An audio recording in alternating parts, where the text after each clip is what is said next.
Hello friends, today I'm making a delectable raspberry rhubarb gooseberry jam. Feel free to check out the timestamps if you want to go directly to the boiling or the canning or anything. We're going to start out in the garden collecting some fresh supplies, and I collected those yesterday when I was wearing a different outfit, so don't be surprised. Jam making is really special to me. It's a great way to preserve the fruit that I grow and to eat it all year long. It's super special in the middle of winter to be able to crack open a jar of something that you made when it was fresh and ripe and just have that going all season long. So anyways, in this recipe we're going to be using gooseberries. This is a gooseberry bush behind me. It's about 5 years old, I think now. I have harvested about 30 to 40% of this bush, and that's about 5.5 pounds worth of gooseberries. If you're new to gooseberries, I don't know how the focus is going to work, they look about like this. Look like little marbles, and when you pull them off, they are a little bit tedious. Every single one of them you have to take the front end off where the flower was, that's the tassel, and then you have to pinch the back end here where it's connected to the stems, that's the tail. So you have to tassel and tail every single one of these, but it's worth it. Gooseberries have a nice mild flavor. They are loaded with pectin, so when you're mixing it with something like rhubarb, which we are today, this will provide that stiffening agent. You could of course use a pack of artificial, well not artificial, but a pack of pectin from the store, but I prefer to get the subtle flavor of the gooseberry and the all-natural stuff that's just found in here. So, like I said, already picked some of this, so we're not going to be harvesting it on camera today, but it is great to use. In this recipe we're also using rhubarb. I have 2 different plants of rhubarb here, both of them are red varieties. I need to harvest about 2/3 of this now and then leave it grow for the rest of the summer before I harvest another third in the fall before the frost. But rhubarb is one of those wonderful things in our area that's very prolific. Some of the first harbingers of spring that come up. Super easy to harvest, don't you know? You can either slice it or my preferred way, reach down at the bottom, twist and pull.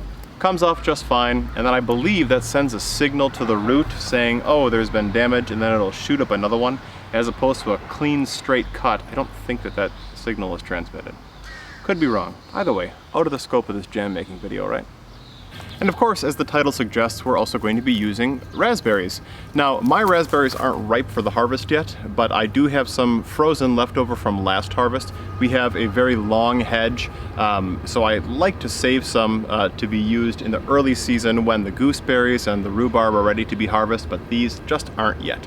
So, easy to grow if you have never grown raspberries. They kind of grow like weeds, so if you can let them go crazy and they'll take over an area, or you can train them in a lovely hedge like I have. Either way, we have 2 different varieties of raspberries. They're going to be mixed, as you'll see in just a moment. Very easy to grow and fresh from the garden. Before we get started, it's important to run a load of dishes. This is my preferred way of sterilizing my jars. I've got my lids in the top rack, small ones inside the big ones, and then I've got smaller jars up top and bigger jars in the bottom. Not that that matters where you place them, that's just what I do, intermix with the normal dishes. Anyways, this will help sterilize the jars and the rings. The lids, I will boil in a saucepan and have them on the ready when we're actually doing the canning in the end. Okay, so what you're seeing on your screen is a good recommendation for this recipe.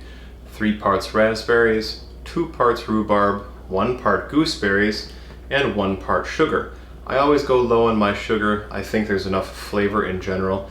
The sugar, adding it, in my opinion, just helps with the candy, the caramelization, the thickening effectively near the end. What I'm going to be doing in camera is close enough to that 3-2-1. It's the use up the old frozen stuff that was in the freezer ratio. I've got about 5.5 pounds of raspberries. This is just under 4 pounds of rhubarb, and this is about 2.5 pounds of gooseberries, so 2.5 pounds of sugar.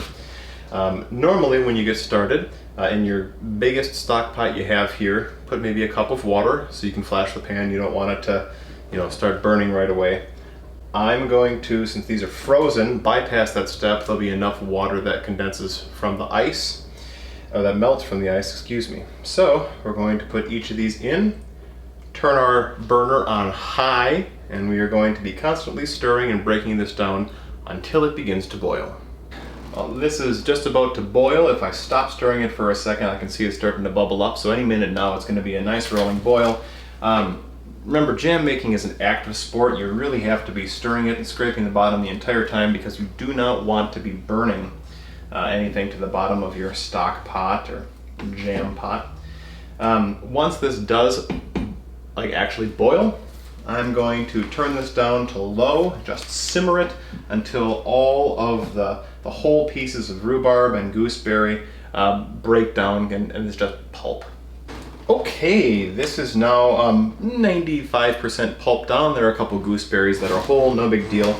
At this point, we're going to add all of our sugar gently, combine it as well as we can, turn this back up to high or a level that you're comfortable with. I'm probably going to do like 4 or 5 on my settings because this is really going to bubble and it is like molten candy. When this stuff touches your skin, it hurts. So just be cautious and don't make a mess, especially if you have white walls. I have a problem with that, don't you know? 10, 9, 8, 7, 6, 5, 4, 3, 2, 1.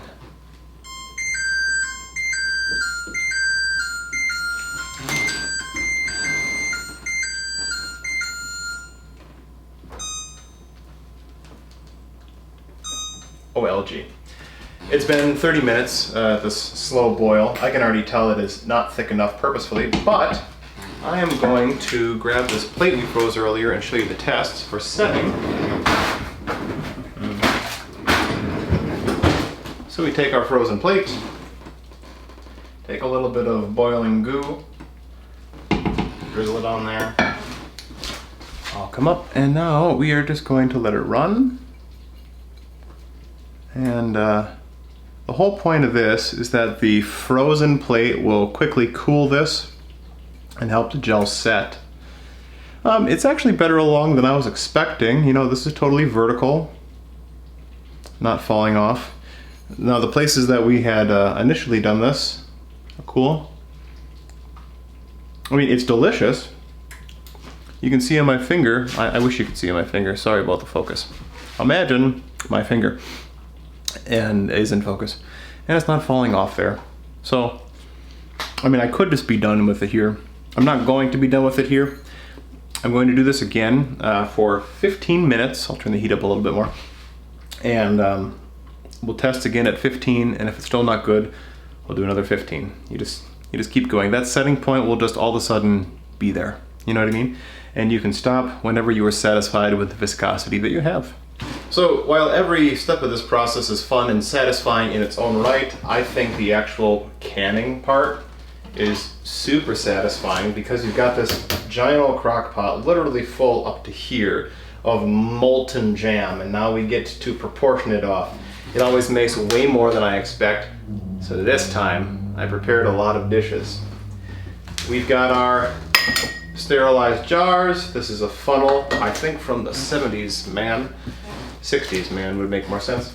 Over here, this was boiling. These are sterilized. I've got me lids and tongs. Relatively difficult to grab, but you get used to it. So, here we go. We're gonna dip in, mix in a bit as we go. Ooh. Look at that. Leave yourself about 1/4 of an inch, 3/8 of an inch level from the top so that when we put the lid on, it can suck in. Lid on. Rings. Here's where it pays to wear your UV glove because the jar is going to be molten hot. Let's tighten that sucker, move it off to the side. You can keep it on its bottom. Throughout the course of the rest of the day, I would say over the next 6 or 7 hours. If you're downstairs or by your kitchen, you're gonna hear ping, and these are going to suck up and they're going to seal themselves. So, very satisfying. And that's that. Between yesterday and today, I made 23 jars of jam. These are what I would call large size. At the farmer's market this morning, these were going for anywhere from $10 to $12 a piece. So let's just say they're 10 bucks a piece. I made $230 worth of jam. very satisfying. These will keep for a long time. We'll eat them, we'll give them away as gifts, so a lot of people will appreciate it. And it's incredibly satisfying because it's all from our garden and it's handmade. Homemade. So, homegrown. You can yourself. What do you think of this recipe? I think it's particularly delectable. If you like this, you know what to do. And until next time, happy gardening and happy cooking. Bye.